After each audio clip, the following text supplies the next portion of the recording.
That fresh morning. That fresh morning.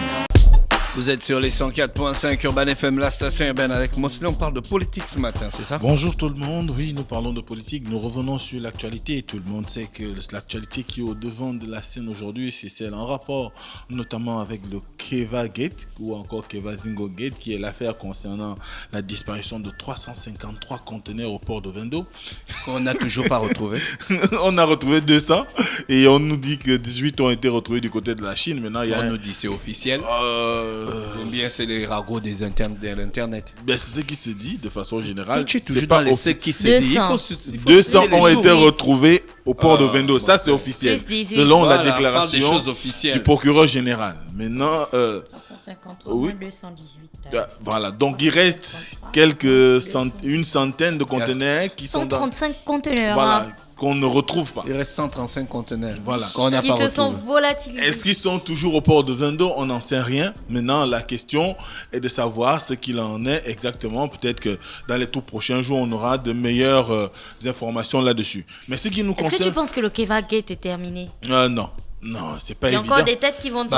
Il manque 133 conteneurs. Voilà, Comment ça va être terminé? Il faut déterminer les responsabilités. Si les 133 conteneurs sont encore à libre vue ou ils sont déjà à l'extérieur. L'objectif, c'est de retrouver du bois qui est interdit de vente au Gabon. Mais si on a déjà arrêté. C'est pas arrêter, c'est pas ça l'objectif. Non, attends. On a arrêté. Quand j'ai dit, est-ce que le Keva, selon toi, le Keva Gate est terminé, c'est-à-dire toutes les têtes qui tombaient là. Est-ce que c'est bon, on peut dire qu'on a tel quota et tout ça? Non, il n'y avait pas de quota, mais ce qui est sûr, c'est que l'enquête n'est pas encore terminée parce que c'est vrai qu'on a le directeur des douanes s'est retrouvé du côté de Gros Bouquet, directeur général des eaux et forêts, je crois. Mais il y a encore un certain nombre d'agents publics qui sont encore là, qui certainement sont qui ont peut-être encore des insomnies ou de hauts cadres de la République, parce qu'il vous souviendra qu'on a parlé du cas du vice-président qui a été limogé, on a également le ministre d'État, ministre des eaux et forêts qui a également été limogé, et on nous dit que c'est pas terminé puisque ces deux-là ne peuvent pas constituer à eux seuls la chaîne de responsabilité qui peut être accablée par rapport à cette affaire. Donc, dès cet instant, nous, ce qui nous intéresse ce matin, en réalité, c'est pas tellement cette affaire, c'est beaucoup plus les conséquences de cette affaire, parce que il vous souviendra qu'au lendemain de l'éviction du vice-président de la République, il a organisé une conférence de presse,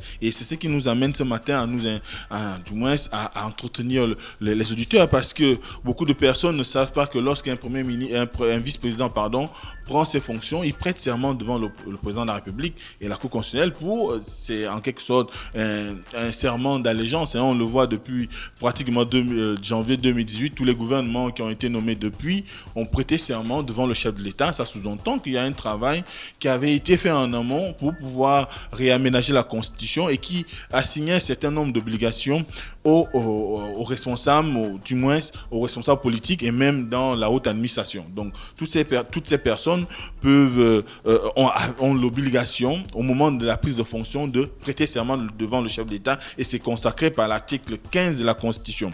Mais ce que nous, on constate, c'est que lorsqu'on a pris connaissance de l'éviction du vice-président de la République, tout de suite, le lendemain, il a organisé une conférence de presse. Or, un serment, d'abord on va rappeler ce que c'est un serment. Donc par définition, le serment est une déclaration solennelle faite devant un juge. Le serment peut être aussi déféré à une partie par son adversaire. Je ne citerai pas ce matin. Donc c'est en réalité une déclaration solennelle qu'on fait devant un individu de lui être fidèle et loyal. Et dès cet instant, après cette déclaration-là, il y a un certain nombre de choses qu'il faut observer. Par exemple, lorsque vous sortez du gouvernement ou encore vous êtes évincé de la vice-présidence de la République, il y a quand même le droit de réserve qu'il faut avoir. Surtout quand on s'inscrit dans la logique d'homme d'État, c'est clair qu'à un certain moment, il y a des choses qu'on ne saurait être amené à faire à la suite de votre départ, parce que ça y tient de la prestation de serment et ça y tient de la loyauté et de la fidélité que vous avez témoigné à l'endroit de X ou Y personnes, en l'occurrence, dans le cas d'espèce, à l'adresse du chef de l'État. Et dès cet instant, on voit bien qu'aujourd'hui, quand on essaye de parcourir le discours du chef du moins la conférence de presse, la déclaration durant la conférence de presse de l'ancien vice-président de la République, on se rend bien compte qu'il a quand même été dans une logique qui n'était pas de nature à pouvoir respecter le serment qu'il avait presté devant le chef de l'État. Et dès cet instant, ça causait un problème. Ça causait un problème de constance en tant qu'homme politique, mais ça cause aussi un problème parce qu'il se retrouve en tant qu'homme d'État, il y a un certain nombre de choses qu'il n'avait peut-être pas le droit de dire à ce moment-là, parce qu'il vous souviendra qu'on a eu quand même un discours ça fait 1 an que je n'ai pas rencontré le chef de l'État, du moins en tête à tête. Il y a, par exemple, des références au président Farjon, notamment en parlant du directeur de cabinet du président de la République. Donc, à un moment donné, il y a des choses, lorsqu'on est un homme d'État, qu'on ne peut pas se permettre ça vient surtout à la suite de votre éviction, parce que vous êtes tenu par le serment. Et là, on a aujourd'hui dans notre pays des exemples de personnes qui ont occupé de hautes fonctions, qui ont été dans la haute hiérarchie administrative et voire politique du pays, qui sont sortis et on n'a jamais entendu parler d'eux en termes dans une situation où ils briseraient le serment qu'ils auraient prêté devant le chef d'État ou X ou Y. Et là, on voit par exemple l'ancien vice-président de la République qui est Clément Diop Divungi Ndiding. Pierre Claver. Non, il ne s'appelle pas Pierre Claver, lui c'est Clément. Diop Divungi. Oui. On parle de qui? L'ancien vice-président de la République. Sous Omar Bongo Ondimba. Ah, d'accord. Ouais. Tu voulais la précision. Sous Omar Bongo, d'accord. Voilà. Il s'appelle Pierre Claver Diop Divungi. Il n'a jamais... Non. Oui. Non, son grand frère s'appelait Pierre Claver Divungi. Ah bon? Ah oui. Mais lui-même, il s'appelle Clément Diop Divungi Ndiding. Bon, c'est vrai. Donc, Pierre Claver Divungi, ça te parle plus parce qu'il y a un édifice sportif qui est du côté de Port-Gentil qui porte ce nom-là. Ah ouais, voilà. C'est vrai. Donc l'ancien vice-président de la République, Diop Divungi Ndiding, depuis sa sortie en 2009, après le décès d'Omar Bongo, personne ne l'a entendu parler de la République à tout va, à tout bout de champ. Et pourtant, il s'est inscrit dans la logique de l'opposition. Et dès cet instant, on se rend bien compte qu'il a gardé pour lui les informations dont il aurait été du moins témoin, ou encore des informations qu'il aurait reçues de X ou Y, ou encore des situations qu'il aurait vécues, parce que ça y tient du serment qu'il a prêté devant le président Omar Bongo à l'époque. Oui, tu as raison. J'ai vérifié, effectivement, c'était son grand frère Pierre Claver. Voilà. Donc, dès cet instant, on se retrouve dans une situation où ce dernier, malgré sa logique de l'opposition, a quand même réussi à garder sa stature d'homme d'État. Il n'a pas brisé le serment qu'il a prêté devant Omar Bongo, et pourtant il a fait près d'une vingtaine d'années en tant que vice-président de la République. Ensuite, vous avez même un opposant affirmé à Ali Bongo comme Jean Ping. Lui également, c'est vrai qu'il s'est inscrit dans une logique de l'opposition, mais reste qu'il a gardé par devers lui les informations qu'il aurait eues, ou encore des situations qu'il aurait vécues, ou encore une quelconque posture qui aurait pu le déranger et qu'il aurait pu mettre à l'appréciation du grand public. On a récemment Ginzumba Ndama qui est sorti du perchoir de l'Assemblée nationale. Lui aussi ne s'est pas versé dans... Comment? Non, l'expression est amusante, le perchoir.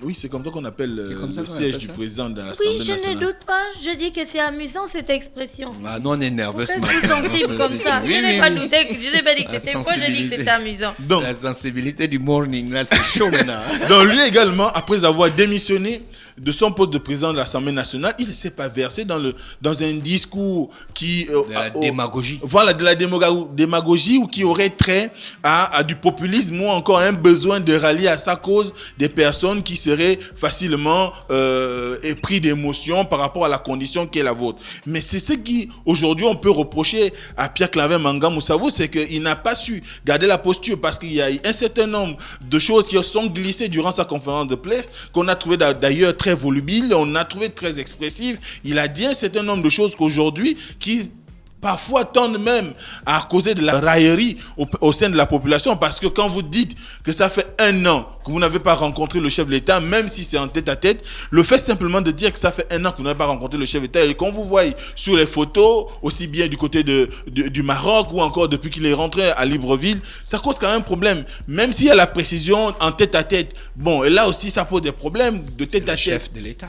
Voilà, c'est le chef de l'État. Et dès cet instant, il faut qu'aujourd'hui, on essaie quand même de comprendre que quand on a eu des postes de responsabilité, il y a un certain nombre de choses qui ne sont pas nécessaires de mettre à la place publique pour ne pas paraître soi-même indigne de la fonction que vous avez occupée, ou encore qu'on ne soit pas vous considéré comme quelqu'un qui ne serait pas à la hauteur des aspirations qui seraient celles que vous prétendez sur le plan politique. Parce que Pierre quand même Nganga Moussavou, c'est quand même quelqu'un qui a une formation politique, donc président d'un parti politique, et à ce niveau-là, avoir occupé le poste de vice-président de la République, c'est je sais pas, c'est une consécration. Ce qui lui reste dans la haute administration aujourd'hui, c'est peut-être être président de la République. Et dès cet instant, si pour une sortie en tant que vice-président, vous êtes amené à mettre sur la place publique un certain nombre d'informations qui ne sont même pas vérifiables, parce que quand vous qualifiez le directeur de cabinet du chef de l'État comme étant le président Farjon, vous voulez dire par là que le chef de l'État ne dirige plus le pays. Et dès cet instant, ça prête à confusion dans l'esprit des populations, et à un moment donné, les gens peuvent croire qu'aujourd'hui, ce qu'on dit sur les réseaux sociaux, ce qui se dit dans le Congo, c'est au quartier, que le chef de l'État ne dirigerait plus le pays, et pourtant, on le voit recevoir ses homologues sur le plan international, et même des responsables politiques sur le plan national, et que vous veniez dire que c'est son directeur de cabinet qui est le président de la République, à un moment donné... C'est une accusation grave. C'est grave.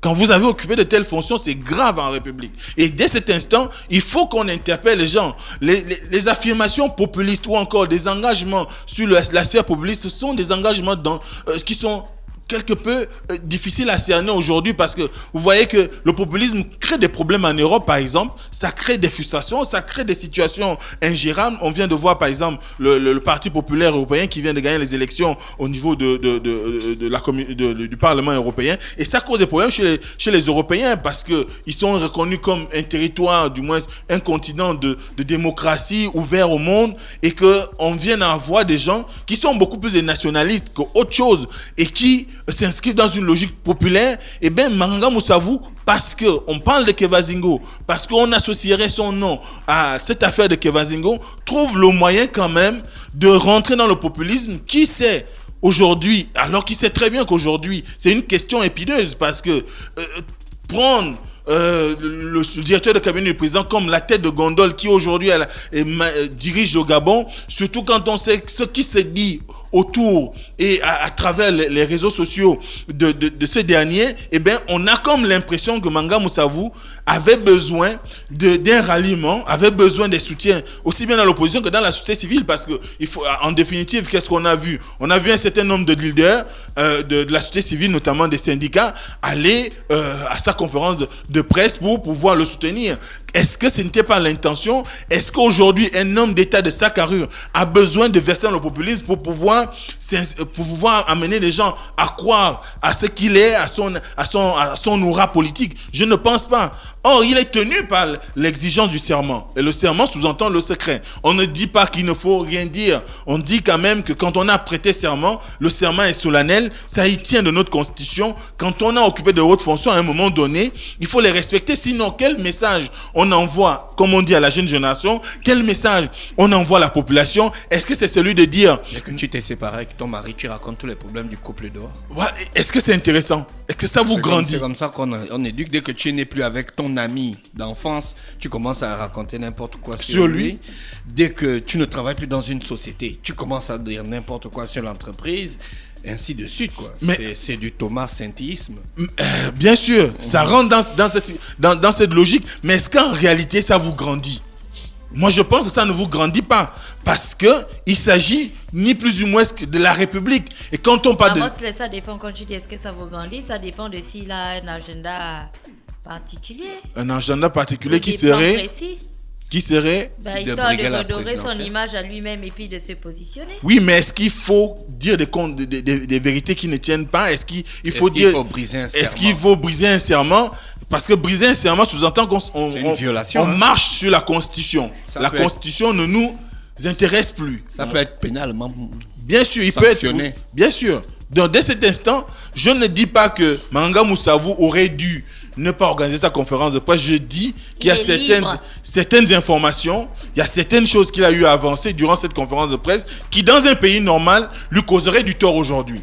Parce qu'il a prêté serment devant la République, et devant la République, notamment devant le chef de l'État, à qui il doit loyauté et fidélité. Et dès cet instant, même si le chef de l'État, qu'il avait choisi sans contrainte, sans obligation X ou Y d'être son vice-président, surtout quand on sait qu'au Gabon, le vice-président n'est pas élu avec le président de la République, on vous fait l'insigne honneur de vous nommer à de telles fonctions, il faut qu'en retour, vous respectiez les engagements que vous avez eu à prendre. Sinon, le message que vous envoyez à tout le monde ou à la population, c'est qu'on peut vivre dans le Gabon et faire ce qu'on veut, et ça soutiendrait l'idée qui voudrait qu'aujourd'hui, quand on parle de l'affaire, par exemple, des biens matériels qui appartiendront à la mairie de Mouila, que vous les ayez vendus parce que vous estimez que ce sont vos biens, et à un moment donné, ne soyons pas dans une logique de se lancer dans une guerre asymétrique parce que simplement on n'a plus le poste qu'on avait avant.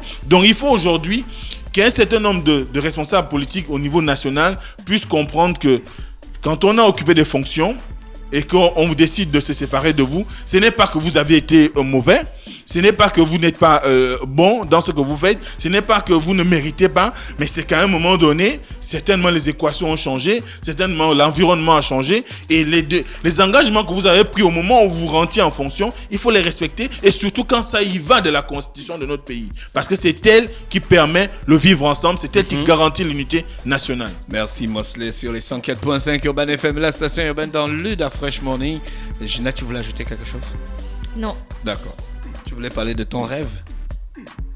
Oui. Non, restez connectés sur les 104.5 Urban FM. Voici René Rude pour l'horoscope des auditeurs. La Fresh Morning.